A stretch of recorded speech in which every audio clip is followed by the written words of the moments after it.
प्रभु चावला जी, ये जो अभी हरियाणा में हम तस्वीर देख रहे हैं, तमाम एग्जिट पोल एक अलग तरह की तस्वीर बयान कर रहे थे, जो अभी तस्वीर दिख रही है इसमें क्या आपको लगता है, क्या बड़े फैक्टर्स काम कर रहे हैं? जाट कंसोलिडेशन पूरी तरह से नहीं हुआ कांग्रेस पार्टी के पक्ष में, क्या इस वजह से ये हम देख रहे हैं? और बीजेपी के साथ क्या रिवर्स कंसोलिडेशन हुआ फिर जाटों के विरोध में? मैंने आपका सवाल थोड़ा मिस किया शुरू में, जरा क्यों ये तस्वीर दिखाई दे रही है? क्या जो कांग्रेस पार्टी लगातार बात कर रही थी, जेजेपी की तरफ से पूरा तरह से सफाया हो रहा है, क्या जाट कंसोलिडेशन पूरा नहीं हुआ कांग्रेस पार्टी के साथ, इस वजह से ऐसा है? और क्या रिवर्स कंसोलिडेशन बीजेपी के साथ हो गया?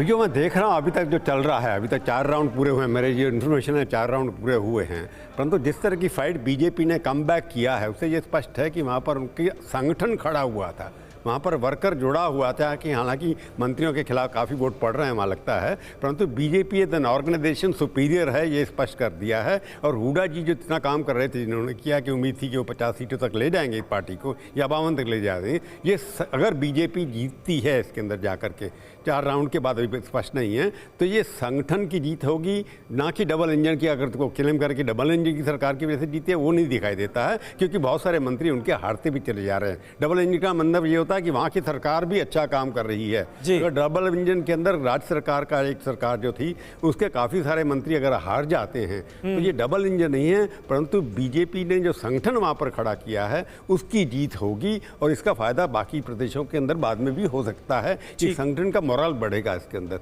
इसलिए वहाँ पर चीफ मिनिस्टर जबकि वीक थे, पहले पीछे चल रहे थे, अब आगे चल रहे हैं, बाकी मंत्री अगर हारते हैं तो मेरे को लगता है हुड्डा जी के लिए भी एक प्रॉब्लम हो सकती है कि उनके लिए आखिरी इलेक्शन था ये सारा का सारा। तो कांग्रेस के लिए अच्छी खबर ये है कि सीटें पहले से बढ़ रही हैं, बुरी खबर यह है कि तीसरी बार भी वो कांग्रेस पार्टी बीजेपी को नहीं हरा सकी है। इस कारण में कांग्रेस का जो प्रदर्शन होना चाहिए था, कांग्रेस पार्टी ऐसे संगठन खड़ी नहीं हो पा रही है वहां पर। बिल्कुल बिल्कुल, ये हरियाणा के मद्देनजर बहुत अहम बात आपने कही और प्रोफेसर पुष्पेश पंत जी भी हमारे साथ मौजूद हैं। पंत जी, किस तरह से आप देखते हैं और खास करके जम्मू कश्मीर से ये जो अहम खबर सामने आ रही है, क्योंकि इन चुनावों में जम्मू कश्मीर के इंजीनियर राशिद का बड़ा जिक्र हुआ, उनकी पार्टी के कैंडिडेट बीजेपी का फेवर तो नहीं करेंगे जीतने के बाद, इस पर बहुत बातें हुई, लेकिन इंजीनियर राशिद की पार्टी के सभी कैंडिडेट पीछे चल रहे हैं, इसे आप कैसे देखते हैं?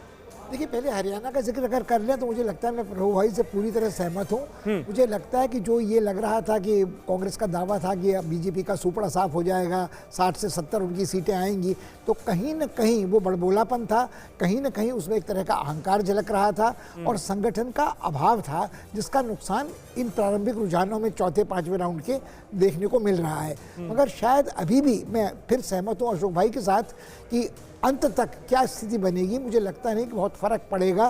कांग्रेस सरकार बनाने में समर्थ हो सकती है हरियाणा में। कितने निर्णायक रूप से उसने भाजपा को पराजित किया, 42-41 हो गया। और ये देखिए एक बार फिर आंकड़ा चेंज हुआ है, 41-42 और फिर चेंज हुआ है 43-41। लेकिन एक बार फिर पुष्पेश जी, एक सवाल ये भी कि क्या, क्योंकि हरियाणा में कांग्रेस पार्टी के बारे में कहा जा रहा था कि भूपेंद्र हुड्डा ने अपने तमाम जो उनके सिटिंग विधायक थे उनको टिकट दिलवाए, उन्होंने जो टिकट डिस्ट्रीब्यूशन में उनका वर्चस्व रहा, यानी उनकी चली, उसमें क्या पूरी तरह से उनको सारी जिम्मेदारी दे देने का भी कोई खामियाजा क्या भुगतना पड़ रहा है? क्या वो भी उस तरह से भी प्रभु भाई कह रहे थे उसको रेखांकित करने की जरूरत है।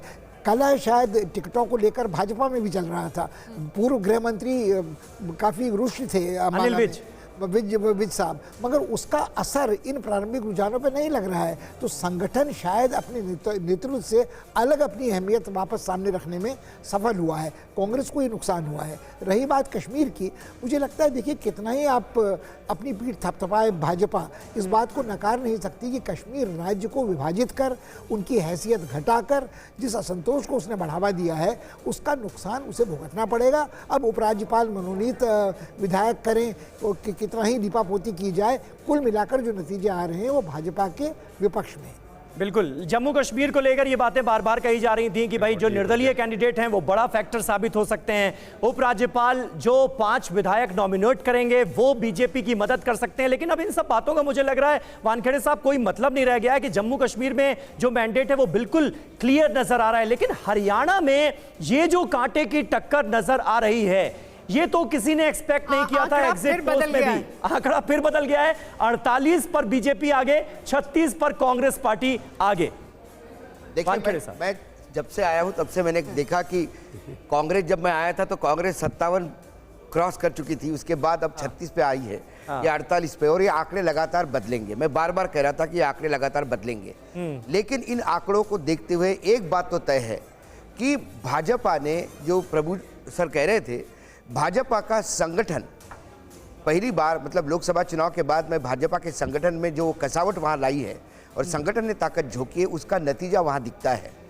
बाकी एंटी इनकम्बेंसी कैसी थी तो ये लोग देख रहे हैं। ये ऐसा नहीं कि हम कोई यूट्यूबर यूं ही बोल रहे थे, लोगों के वो वीडियोस मार्केट में आ रहे थे, वीडियोस में लोग भगाए जा रहे थे, वीडियोस में देखा। लेकिन आप जो कह रहे हैं ना वानखेड़े साहब, इस पर शहजाद कुछ ऐड करना चाह रहे हैं। हाँ, शहजाद पूनावाला कुछ ऐड करना चाह रहे हैं। नहीं, वानखेड़े साहब के बात पे मैं कोई स्पेसिफिकली नहीं बोलना चाह रहा हूँ। वानखेड़े जी का मैं बहुत सम्मान भी करता हूँ, बड़े अच्छे रिश्ते हैं मेरे उनसे। मैं दूसरी बात पे आना चाहता हूँ। क्या? मैं देखो, ये जो आज नतीजे आप हरियाणा के देख रहे हो, 1 घंटे में सॉलिडिफाई होंगे।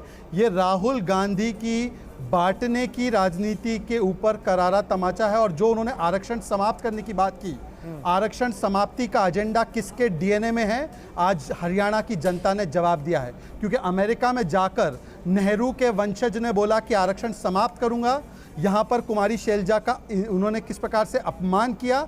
और दूसरी ओर भाजपा है जो दलितों की, ओबीसी समाज की, सबसे अति पिछड़े वर्ग की असलियत में चिंता करती है। पर ये अति पिछड़े समाज से आने वाले प्रधानमंत्री को अभय डुबे एंड कंपनी रोज गालियां बकते थे, इसका भी एक माकूल जवाब आज देश के गरीब, शोषित, वंचित समाज ने दिया है। और अभय दुबे जी राहुल गांधी को बोलिए, नाक रगड़ कर माफी मांगे कि उन्होंने आरक्षण खत्म करने की बात की। हम दुनिया खत्म हो जाएगी पर आरक्षण खत्म नहीं करने देंगे। आज राहुल गांधी गांठ बांध कर सुन ले।